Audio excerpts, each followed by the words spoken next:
Okay, we are working on similar triangles today, and I'm starting off, actually I think we went over this a little bit last day, but I'll review it again.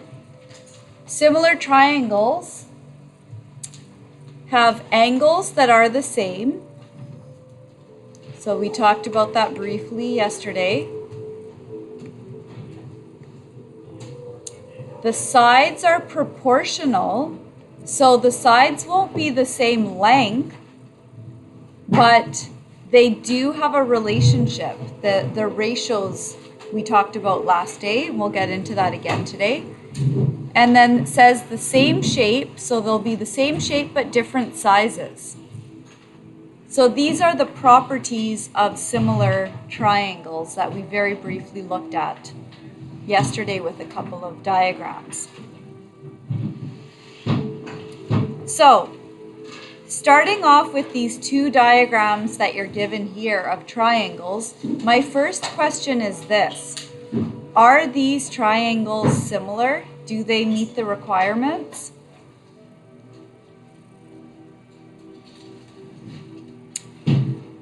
So just by looking at it, I know they're roughly drawn, so don't go by the look of the image, but let's go more by the measurements. Well, when we look at the angles, are the angles the same in both triangles? So if we take a look at it, if we look at this 37 degrees, we notice that this one is also 37 degrees, right? The one in the corner, what is that? That's 90 degrees. That's what that symbol indicates. And so is this one. So then, what about this angle? What do we know about this angle? Yeah, it's got to be the same as this one. And also we can figure out what it is because the three angles have to add up to 180 degrees. We know that about triangles. It's been a while, but I'll just throw in some review. Okay. And then the other thing that we would maybe want to look at is comparing the two sides or the ratios that look like they're similar. So if we take a look at this side AB, I'm going to show you a notation or a method of writing this. So if we're looking at this side here, we could call that side, I'm going to turn this down, it's a little loud. We're going to call that side AB. We use the endpoints, the letters on the endpoints, to sort of name them or talk about that side.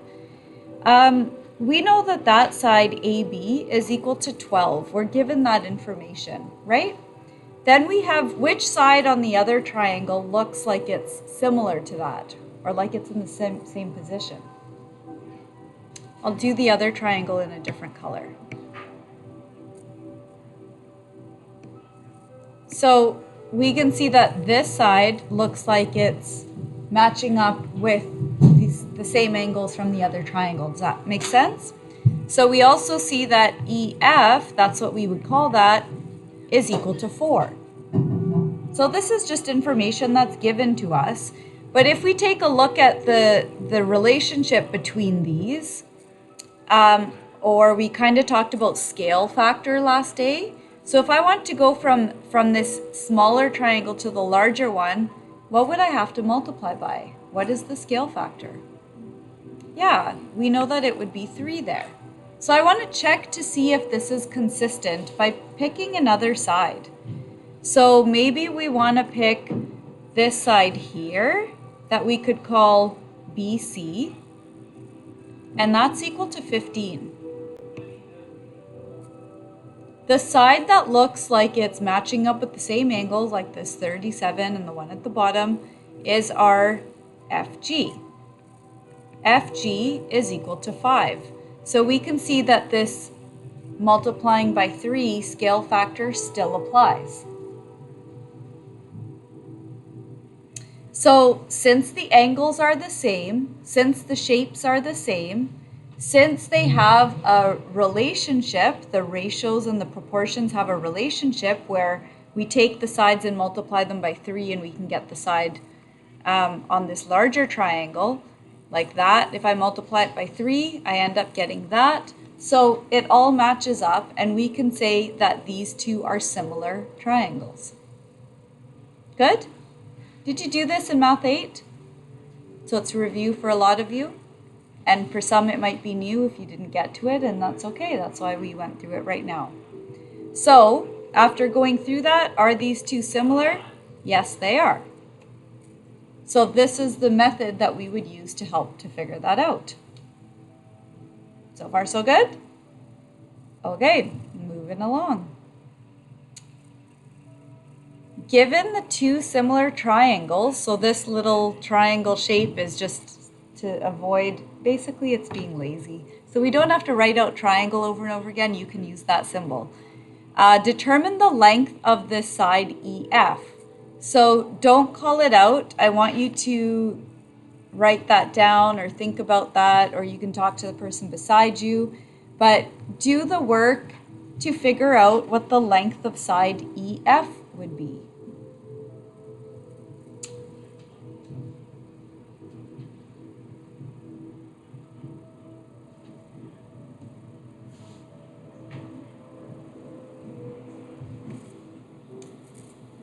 Well, if we're looking for this side EF, I could call it EF, but I'm just going to put an X there. You know how we often use X as our variable?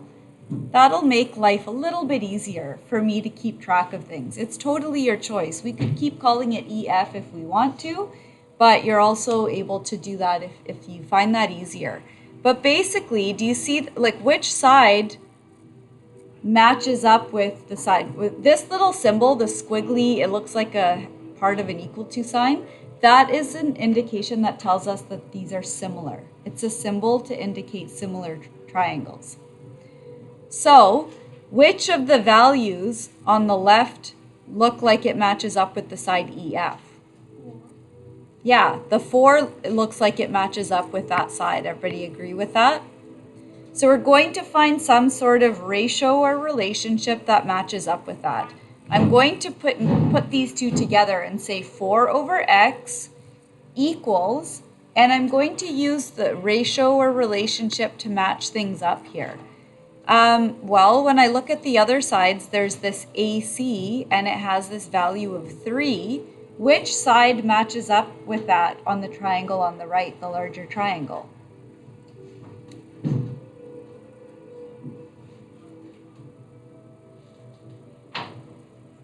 The 36. Does that make sense? So the key to this when we're working with our ratios or relationships is that I keep track of things, or that I keep things straight. So if I've put this 4 from the smaller triangle, I'm going to call this triangle ABC, and this would be triangle EFG. Do you see how we're naming the triangles? We usually go alphabetically, and we use the letters that are there to indicate the points. So if I put this smaller or triangle ABC at the top here, then I'm going to do the same thing with the ratios on the right here. So which value should go at the top? The 36 or which value would go at the top here? The 3 would. Everybody see how we're coming up with that? So because the 3 is from the smaller triangle, triangle ABC, I'm keeping things consistent and keeping both of those at the top. So then what goes at the bottom? Yeah, the one that matches up with it from the larger triangle, the 36. So do you see now why we practiced our algebra skills and have learned to work with our algebra skills? That's what we're going to need here in order to isolate.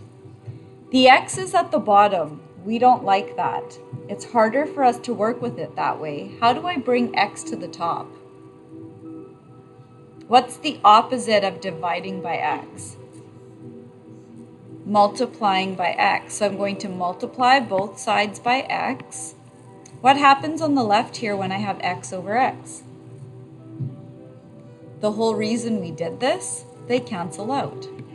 So we have 4 equals, well, this looks like 3x over 36. Everybody good with that so far? Well, there's a few different ways we can do this, but why don't we make our lives a little bit easier? Can we simplify this 3 and this 36? Is there a number that goes into both of those? What number goes into both of those? 3 does. So I can do 3 divided by that, and it leaves me with a 1. I don't even need to write anything. And what do I have left at the bottom when I simplify that? A 12. Everybody good with that? So that would end up giving us 4 equals x over 12. How do I get rid of that 12? Because our goal is to get x by itself. Times 12 on both sides. And when we multiply by 12, that would be gone. So after doing the work here, what is 4 times 12? 48 equals x is what we get for our answer. So our missing side up here, this x over here, would be 48. That's how we set it up using ratios, using our algebra skills. You could have looked at the diagram and said, okay, I noticed this pattern that each time we're just multiplying by 3, right? We're just multiplying by 12 in order to get to the triangle on the right. But this is the way to properly set it up using our algebra skills. Questions about that before we move on? So far we're good? Okay. Ooh, I don't know. Can you read that? I'm going to read it out to you. I'm going to try to fix this, actually. I will try if I can.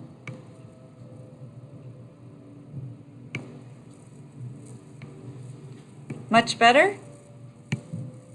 Okay. It's like magic. I love this thing. Oh, except it's not cooperating. It says, a brick building casts a shadow 7 feet long, and at the same time, a 3 feet tall child casts a shadow 6 inches long. How tall is the building? So I've drawn a very ugly looking diagram, tried my best, to sort of put things into perspective and to be able to draw some comparisons between this.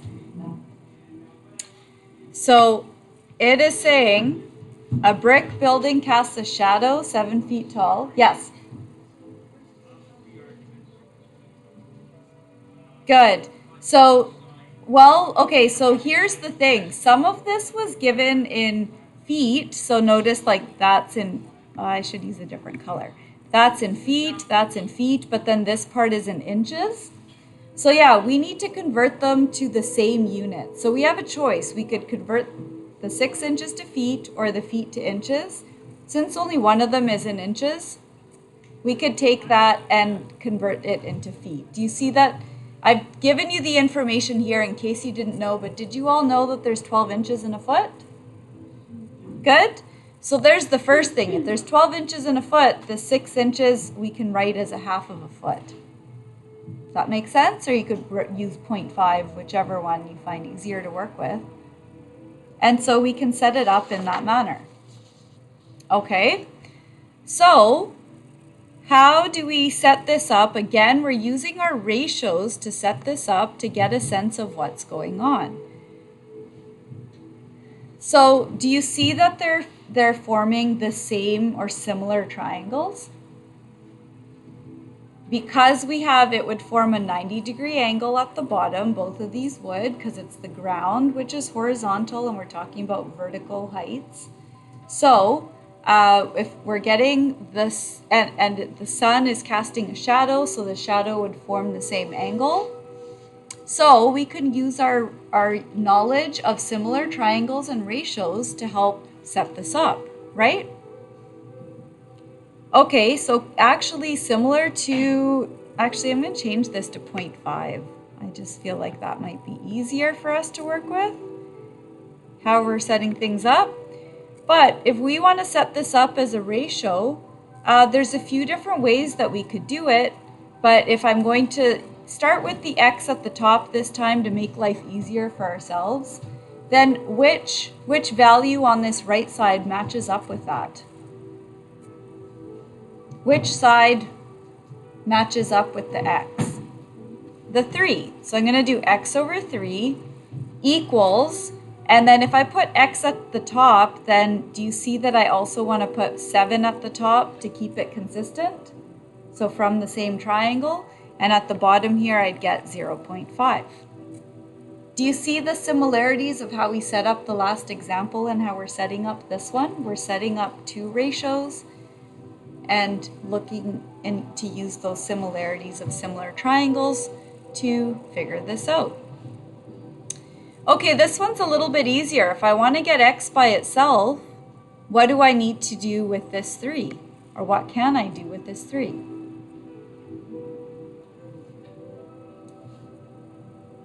Yeah, multiply both sides by 3. We're going to multiply this by 3. That's gone. And then when we work our way through the algebra here and we think our way through this, well, what do we end up getting here? 7 times 3 is 21. And what happens when we divide by a half? If you're dividing by a half, that's like flipping it and multiplying by 2, right? So instead of 21, what do we end up getting? 42 feet. That would be the length of our missing side, or that would be the height of the building. And with questions like this, we can use our logic. You can look at that and think, does it make sense to have a building that's 42 feet? Yeah, especially given the dimensions that we started with. Good? One last example, and then I'll give you some time to work on these. We want to determine x. So you're given these two triangles, and this little squiggly sign or symbol here indicates that they are similar triangles. It's a little bit more that's going on this time because I have an x plus 1 over there, not just an x. But we still use the same approach to set this up. So if I'm going to use x plus 1 at the top of my ratio, which side out of this triangle matches up with that or goes with that? Yeah, the 16. Everybody good with that? We're going to set it equal to, well, I could pick any side that I want to, but maybe life is easier if we use the smaller side. So maybe we could use, if I used x plus 1 there, then I'm going to use the 3 from that side, which matches up with the 12 from this side. So do you see how we're keeping things consistent? If I'm going to use the smaller triangle measurements at the top, I'm going to do that on both sides of the ratio. Consistency is the key here. Well, to start off right away, can we make life easier on the right here? 3 over 12, what does that simplify to? This is like saying 1 over 4 because I could divide that by 3 and divide that by 3. Might as well start with that to make things a little bit easier, right? And then I'm going to rewrite this. We have x plus 1 over 16 equals 1 over 4. I don't want the 16 at the bottom. How do I get rid of that 16? If algebra is all about opposites, multiply by 16. So we're going to multiply this side by 16 and multiply this side by 16, which allows that to be gone. So we would have x plus 1 equals, what do we get on the right side? 16 divided by 4. We get 4, and my last step, I'm going to move it up here because I'm running out of room. How do I get rid of the plus 1? Subtract 1 on both sides. So after all that work, what is my x equal to? X is equal to 3. So if x is equal to 3, when we look at that, that length of that side is actually 4. Does that make sense to everybody? But in the question it said determine x, so we could leave it as x equals 3. That was easy. There's your work.